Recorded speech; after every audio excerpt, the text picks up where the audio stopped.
friendship that'll never ever end.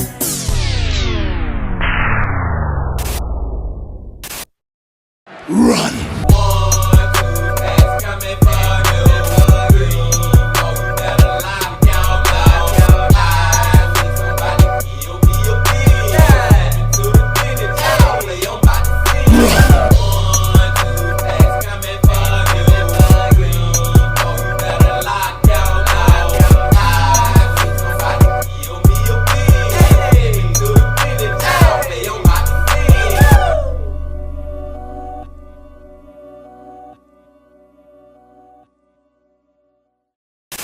It's a beautiful day in the neighborhood. Reaction Beanie 0742. In the neighborhood. My brothers and sisters. This has been a long week, Bean Team. But Friday is finally here, and we're about to get into another video. And the channel that this video is coming from is none other than Kyle from Dire Trip. Back to Dire Trip, y'all. Hope y'all doing excellent out there today. And I'm glad that you came on back to the channel once again. So F with the bean. And the title of the video is his ex got an online boyfriend, so he blew up his house. 11 strange and dark cases. Now, we just dealt with a story yesterday involving an ex-boyfriend, y'all, from the Coffee Man. And long story short, story long, the ex-boyfriend not only killed his ex-girlfriend, but also his ex-girlfriend's sister and mama, man. And I feel like the long story short, story long out of all this is that just be careful, be cautious who you fall in love with. And I'm ready to get into the video. But before we get into it, Bean Team, y'all know what y'all got to do. Get whatever you might need. Get what you need, please. We're back to Dire Trip on a good Friday. Y'all got what y'all need. Y'all ready to go? Then let's go.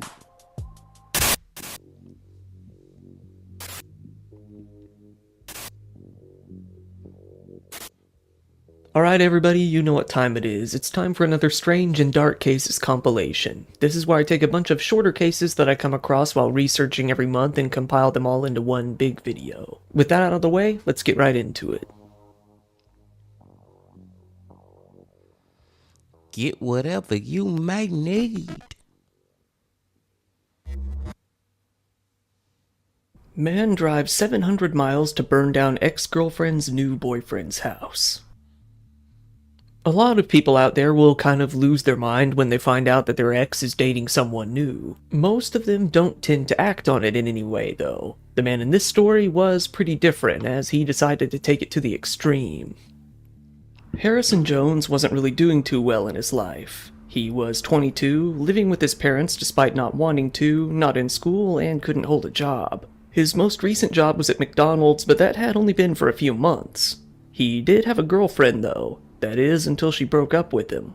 After the two broke up, it seems that they kept in contact to an extent. This is when Harrison learned that not only was she dating someone new online, but she was planning to go and meet him at his home in Pennsylvania. That was when all hell broke loose. Somehow Harrison learned where this new boyfriend lived. He decided that he would prevent his ex-girlfriend from meeting this man at all costs. So he hopped into his car and drove over 700 miles for the next 12 hours straight to the man's house.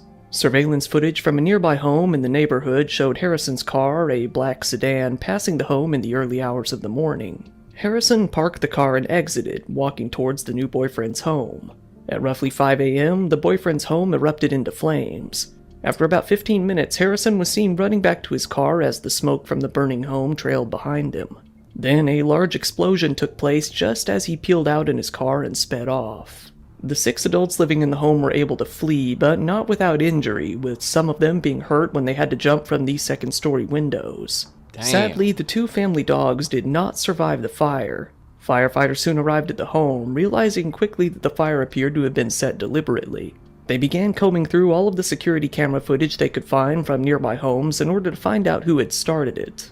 While it is unclear what caused the fire to spread so quickly, the detectives did manage to find Harrison's sedan in the footage.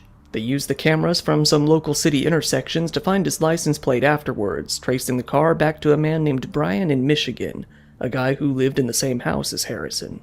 Tracking the car, they were able to find out that it had driven back to Michigan after the arson as well. Talking to the victims in the arson, the police learned that one of them had plans to meet with a woman from Michigan later that week. He said that they had gotten into a relationship online and that she was going to visit him for the first time. Things were starting to come together. It wasn't long before the police spoke to the woman and found out that Harrison Jones was her ex-boyfriend. Knowing that, it wasn't really hard for the authorities to get a search warrant for his vehicle back home.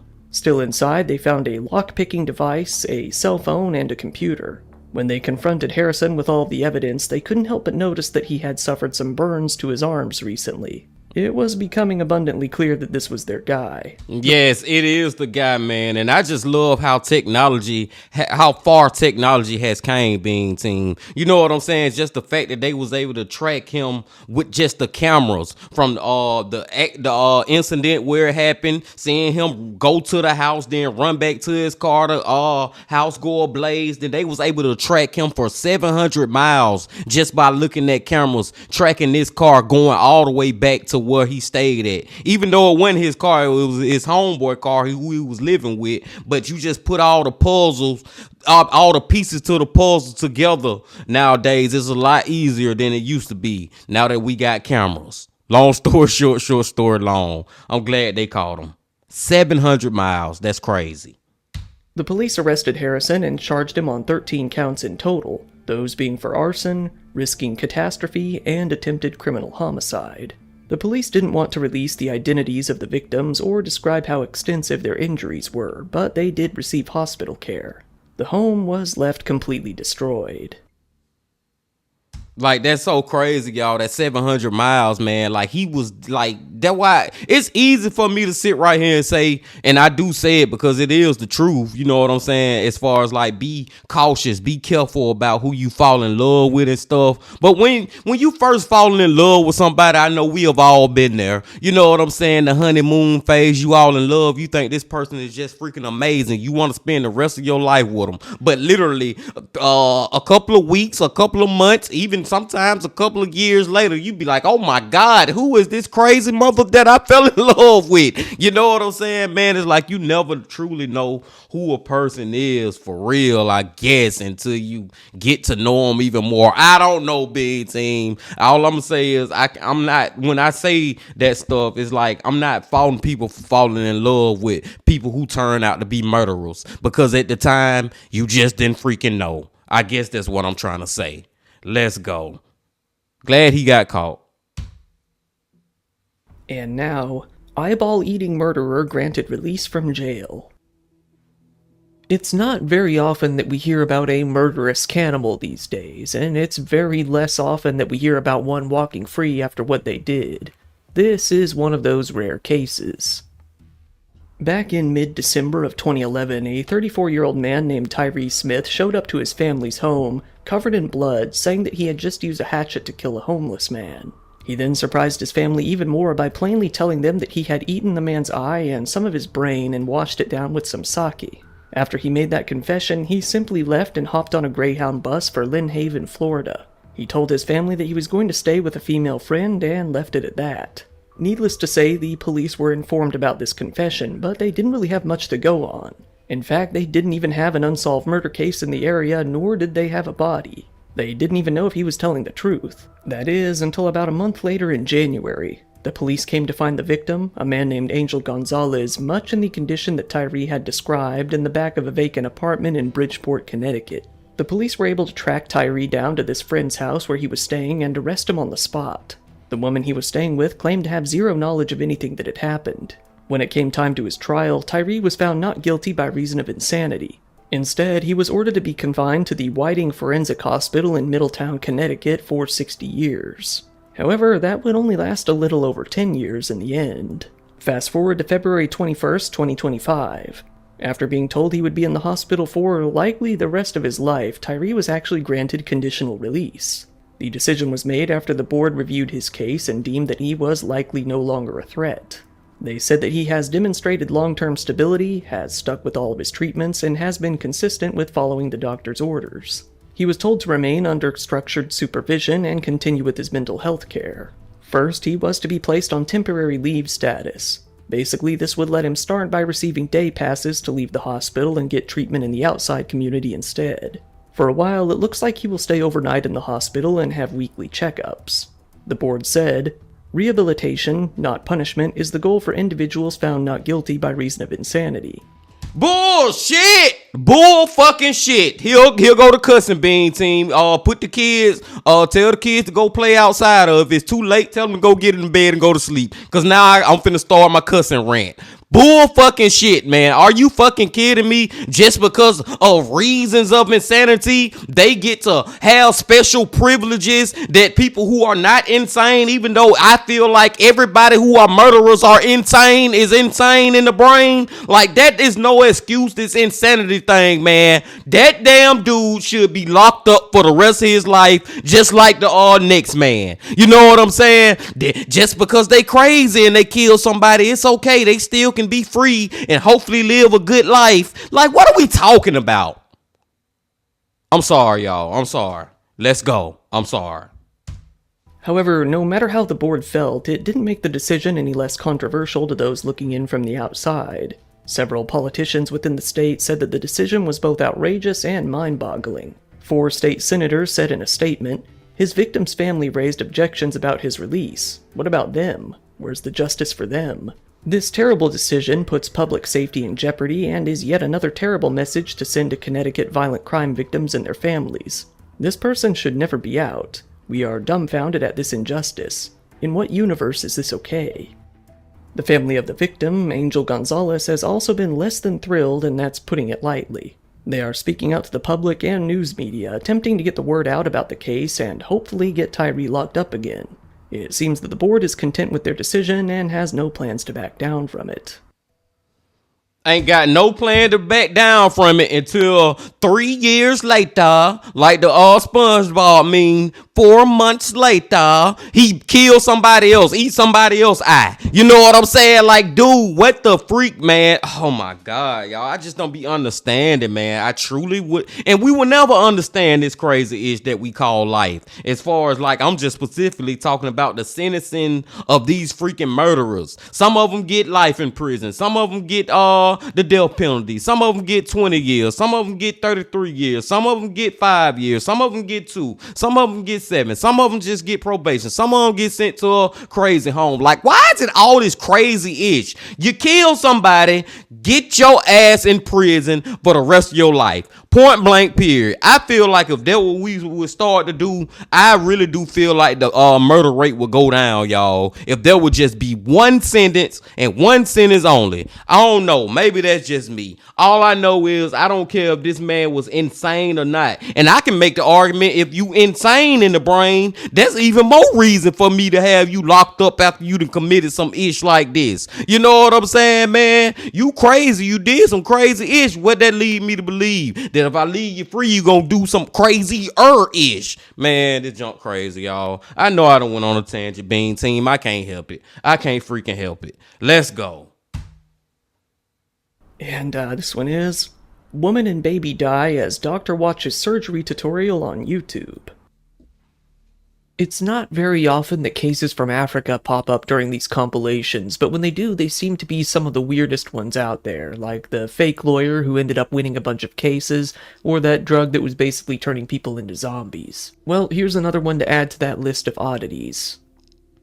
This case started when a man in Nigeria, Onyekachi Eze, took his pregnant wife to the hospital in order to have their baby. He was told that his wife was in no condition to give birth and that they were going to have to perform a cesarean section in order to get the baby out. There was one problem, though. The surgeon on staff didn't seem to know how to perform that particular procedure. At the Lebechi Hospital in Owerri, Onyekachi said, "I carried my wife to the hospital when she was in labor, and the doctor said she needed to undergo an operation because she was bleeding. So the female doctor called another doctor to come and operate on her. Right in my presence, they were using their phones to watch a YouTube video on how to perform the surgery. Unfortunately, while the doctors watched the YouTube tutorial, his wife lost her life there in the hospital bed. Naturally, the man reported this incident to the police. They came right out to the facility and arrested the owner of the hospital right there. A video was even taken of the owner being taken into custody. According to the local news in the area, some nurses that had been on staff that day were also arrested in connection to the incident. More concerningly though, the doctors who were actually attempting to perform the surgery that day had seen the writing on the wall and abandoned their jobs. Their current locations are unknown. Man, I feel like that whole hospital just need to be shut the F down. Like, that wasn't even no hospital, man. Was they certified by the country or the city or state or whatever they was in? Like, seriously, man, or this just was some run-of-the-mill back alley type of hospital they had going on, a black market hospital or something. Like, these people literally looking on YouTube for the tutorial of how to deliver the baby, and the lady is laying right here in labor right now. And not only is that, she freaking bleeding. Man, we hearing some crazy ish from Kyle today, y'all. 11 strange and dark freaking cases. We done got through 3 of them, but we still got what? 8 more to go. Let's do it. And, teacher sleeps with special needs student, urges him to get a gun. Here we have the story of a woman with a really weird name who did a really weird thing. Imagine Ewer. Imagine was a paraprofessional, a teacher's assistant, who worked at an alternative school called Brady Exploration in Lakewood, Colorado. It has been said, almost immediately after taking the job at the school, she developed an unhealthy fascination with one of her students. While the student's identity hasn't been made clear, it was reported that he was 16 years old. School staff quickly grew uncomfortable when they realized how deep Imagine's favoritism with this boy actually went. When the boy hinted during a classroom writing assignment that he was in a relationship with an older woman, the staff put the pieces together pretty effortlessly and decided that it was time to report the whole thing to the police. The police started an investigation and found a whole mountain of evidence confirming that the two were indeed in some sort of relationship. Not only that, but Imagine had apparently introduced the kid to drugs and alcohol as well. One of the several drugs that she chose to provide him with was fentanyl. Digging deeper, the police found plenty of evidence of an ongoing sexual relationship as well. And, perhaps most oddly, they found that Imagine seemed to have provided the boy with a gun. They found that she had attempted to get him to bring the gun to their sexual encounters for one reason or another. And, even more concerningly, they discovered that she had been attempting to groom the boy into shooting one of her co-workers in the leg for her. Imagine was arrested, and, at her hearing, the boy's mother spoke out against her. She said that the betrayal she had performed as a teacher was nothing less than painful, saying that Imagine had preyed on her son. She said, "She made him believe she genuinely cared for him, all while exploiting him for money and manipulated him into thinking he was the one. What makes this even more painful is that I trusted the defendant." And one thing I have realized, y'all, this type of ish go on a lot more than you would realize, man. As far as like teachers freaking sexually assaulting students. And this time I'm specifically talking about women teachers sexually assaulting little teenage boys. You know what I'm saying? Like, I have been hearing so many different stories about this lately. So it's like, dude, it's rare, but it's not as rare as I freaking thought. This go on all throughout the United States. Just think about it like this, Bean Team. It's literally a teacher somewhere in the United States, a woman who today, literally, I know it may sound crazy, but I promise you it didn't happen today. If it's evening time, wherever you live at, if it's evening time or late at night or something like that, it didn't happen today, Bean Team. It's a teacher that had sex with a little boy today. I'm just saying, man, like, I feel like that's how rare but common it is, y'all. Because a lot of these cases, you got to think about it. These just the ones we hear about. A lot of these we never even get to hear about. Let's go. Imagine, at first, pled not guilty to the charges against her, some of those being sexual assault on a child and contributing to the delinquency of a minor, both felonies. However, she later changed her mind and pled guilty. In exchange, one of the felonies and a few misdemeanors were dropped. Still, she's looking at least 10 years of sex offender probation. If she fails her treatment program, she may be on it for life. Imagine did apologize to the boy's family in court, but seemingly not to him. She said simply, "I'm really sorry. This will never happen again." Currently, there are no required qualifications for paraprofessionals or teaching assistants in the state of Colorado, but this has forced some people to rethink whether or not that's really in the best interest of kids.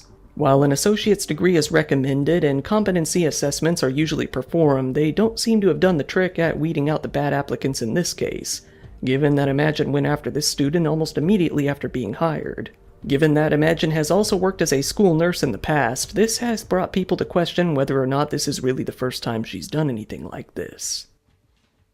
And I wouldn't put it past her already doing this in the past. That's a great point by Kyle, y'all. She was a school nursing-ish. That go back to what I was just saying, man. A lot of this stuff we don't know about with these teachers out here who been doing this type of ish.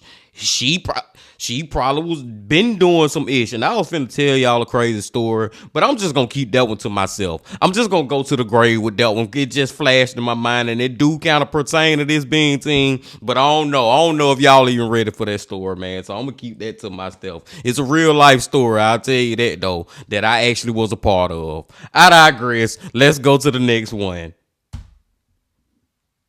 Here is a doozy. Florida man arrested for having sex with a toy horse at Walmart.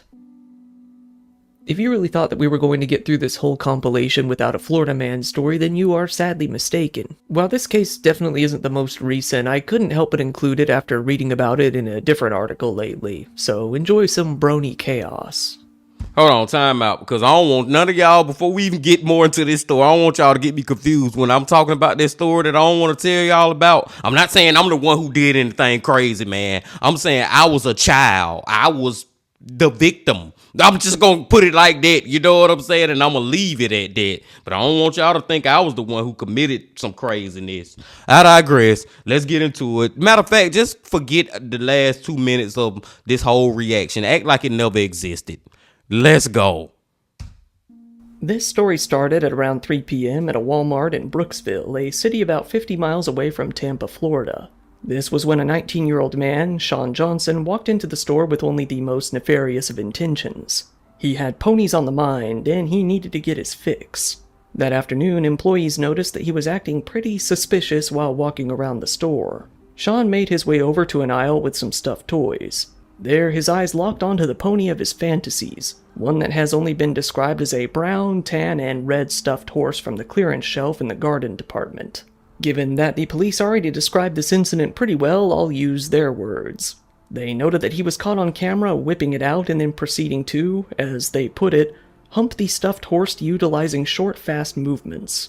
Then, they said he achieved an orgasm and ejaculated on the stuffed horse chest area and put the soiled stuffed horse on top of a bed and a bag comforter set, contaminating that property also. Then, in a burst of post-clop clarity, Sean realized what he had done and fled the store before Walmart security ever came into contact with him. However, after the security camera footage was presented to the police, they were able to track him down fairly quickly. The Brooksville police took him in and arrested him. During questioning, Sean fully admitted to what he had done. He told them, "I did unmentionables to a stuffed animal." The police apparently asked him what would have happened if someone had picked up the toy without knowing. So he added, "The officer put it into perspective of what would happen if somebody would pick it up and use it. I did not think of it the way he put it, and so I feel like I did a horrible act." Sean's actions led to the poor horse being thrown into the garbage, along with the comforter set he also contaminated.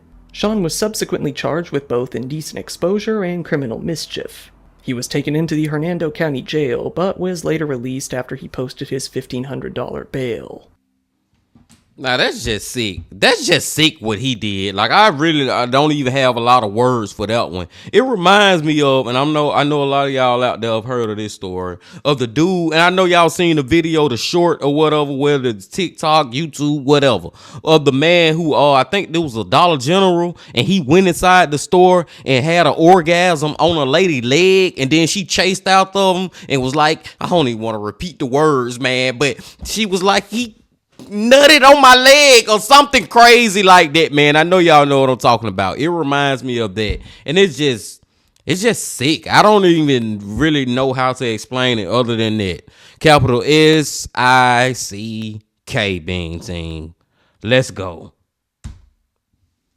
And now, woman gets naked at Waffle House and licks people. If you thought that maybe there were a little too many Florida men and that some Florida women might lighten things up a little, well, we've got a case like that too.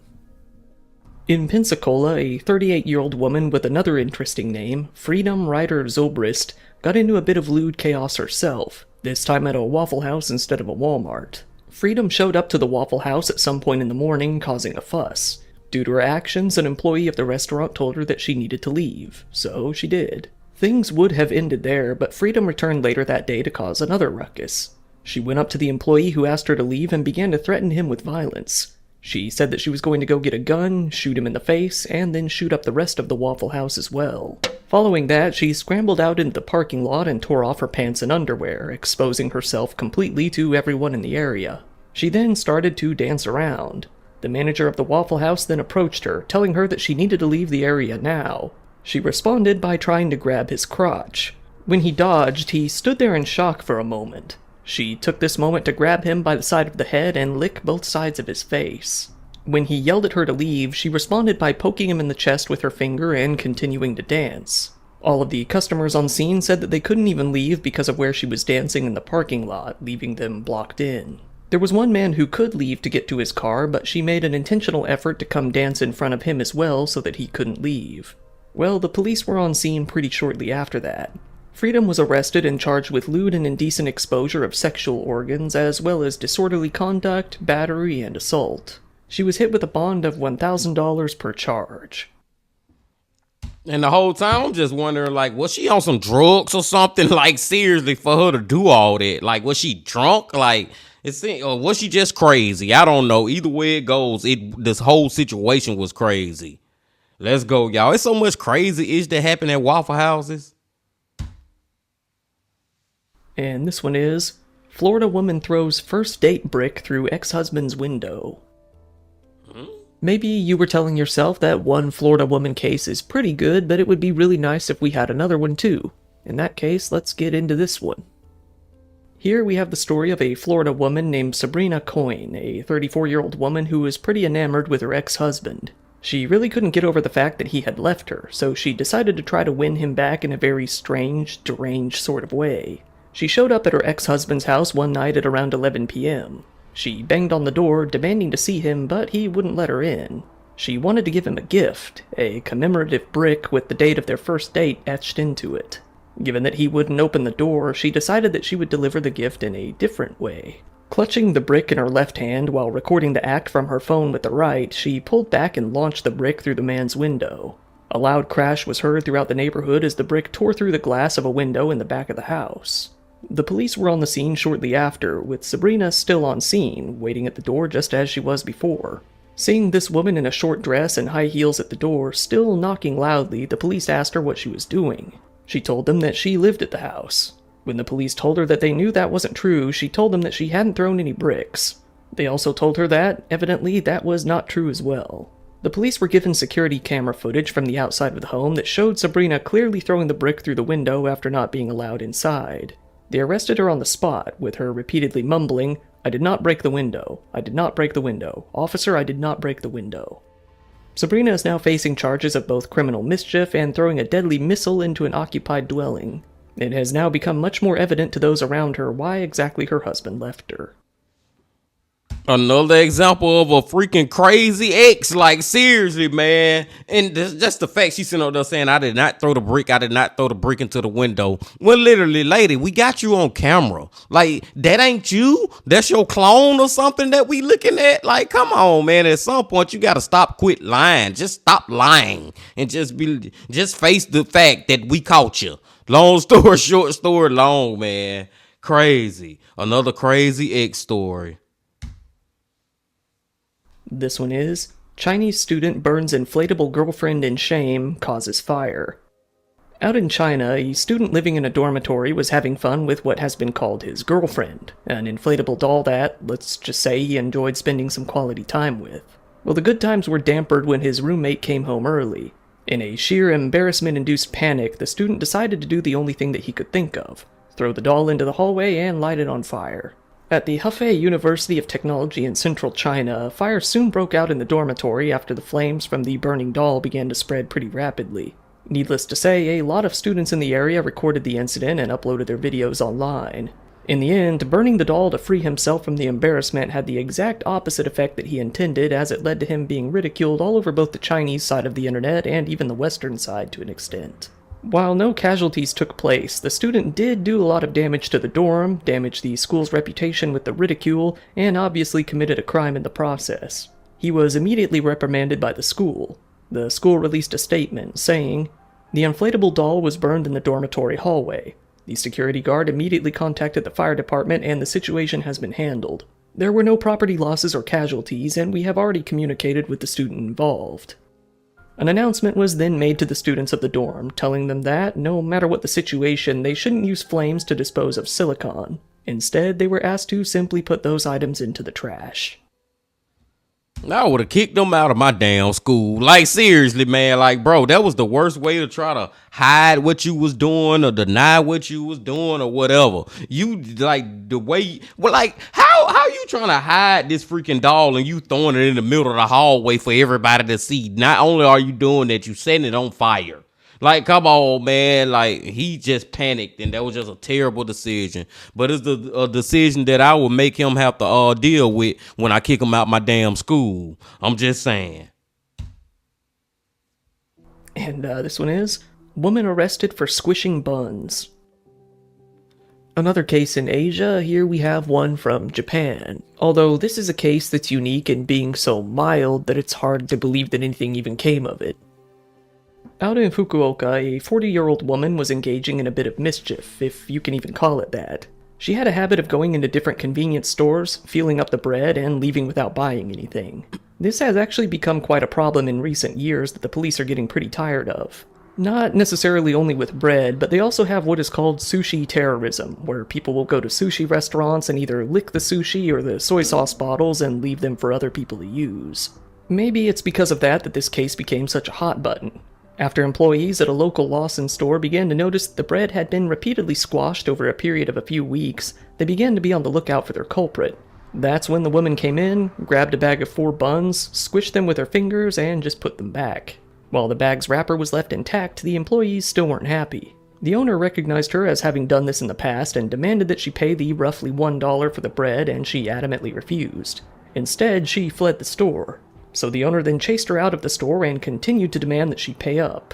But still, she refused after being chased for even about a mile. This led to the owner calling the police on her. The police came out and arrested the woman, charging her with criminal damage. She denied the allegations, saying that she didn't destroy the bread but simply tried to determine its firmness. The police told her that this was enough to constitute destruction of property. Yeah, you is destroying a property. You know what I'm saying, man? I never thought about that, y'all. Like, think about this. What? Excuse me, man. What if you was to go into your local grocery store and you go to the bread aisle and you trying to get you a loaf of bread or two, but when you go there, all the bread that's on the shelf just all mushed up and mashed up and ish. You'll be like, what the elf? I know somebody had to been did this on purpose. Excuse me again, Bean Team. Let me get right. I know that somebody would have had to been did this on purpose if I'm just looking at a shelf full of mushed up bread, and they'll just be like, dude, I never thought about that's one of those vandalism type of destroying a property or product of something in the store that you could get away with without anybody really noticing. But it's just crazy that she was doing that in the first place. Crazy. Hey, what the title is? 11 Strange and Dark Cases. And that is another strange one for you right there. We almost through, y'all. I think we got 2, maybe 3 more to go. Let's go. This one's a wild one. Man drives 130 miles an hour and gets a DUI just to see his cat faster. Here we've got one of the most bizarre reasons to end up with a DUI. In a case that occurred on an interstate highway in Connecticut, a man was driving well over 130 miles per hour. This was a 28-year-old man named Logan Mimorzafari who was having a bit of fun on a wild Saturday night. The police pulled him over, which goes without saying at that speed. They asked him why he needed to be driving so quickly. Logan responded, frankly, that he really wanted to go home and see his cat right now. Given the erratic driving and the odd response, the police looked for signs of drunkenness or impairment. It was only a few moments before they deduced that the man was most likely pretty drunk. They noticed the smell of alcohol as well as glossy eyes, slurred speech, and a kind of blank expression. This led to a field sobriety test that proved that Logan was definitely pretty drunk. The police arrested him, hitting him with charges of driving under the influence and reckless driving. He was able to pay his $500 bond and was let go for the time being. It seems that he'll be back in court very soon, though. I just feel like he just made up a reason to say he was speeding. You know what I'm saying? I want to go see my cat. No, you just making up a reason because you just drunk as elf. Long story short, story long, y'all. He was a freaking drunk driver that I'm happy he didn't freaking potentially get in an accident and injure anybody or freaking kill them. I can't say that, but I just think he was drunk and he just made up a drunk excuse for why he was driving fast. And this one is hand grenades found in Goodwill donation bin. Damn.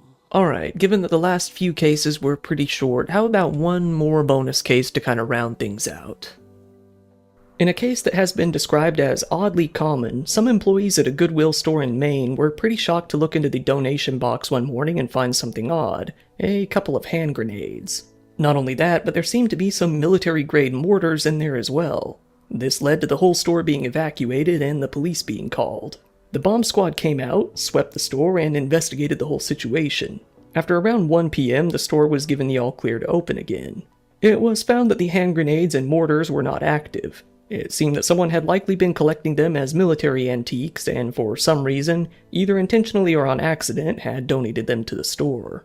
A spokesman for the store said, "Unfortunately, this is oddly common. Many New Englanders collect antique weapons in their homes. We ask that people do not donate weaponry. Even if they know it is antique and safe, our store employees do not, and we need to take the precautions we have today." This had actually happened about 1.5 years prior in Wisconsin as well, when someone accidentally donated an actual live cluster bomb to a Goodwill location there as well. That particular incident led to the evacuation of an entire city block as well as a full-scale investigation. Damn.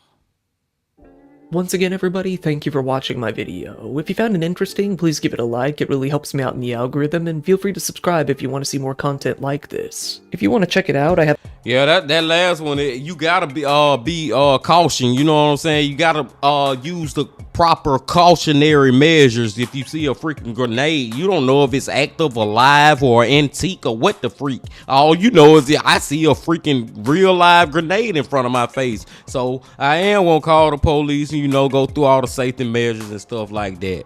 And the way Kyle explained it is way more common than it is in the United States, as far as like just people in the United States don't just have antique grenades in their home. You know what I'm saying? But I do get why those people was alarmed by seeing it in the Goodwill store. But this whole video, y'all, this was a crazy one, man. I felt like we heard a whole bunch of crazy stories in this one, y'all. These strange and dark cases from Dive Trip, they really be strange and freaking dark, Bean Team, and be like, what the is going on? I don't even want to go back through all of them, because I know if I start going back through them, I'm gonna be talking about this and talking about that and talking about this and talking about that. And I feel like I've already talked about them already enough. So I'm gonna let y'all get up out of here. But before y'all get up out of here, Bean Team, make sure that y'all please hit that like button, comment, subscribe, and do all that if you ain't did that yet. And remember this: love, peace, and happiness. Stay safe. Don't stop. Keep going. Yeah.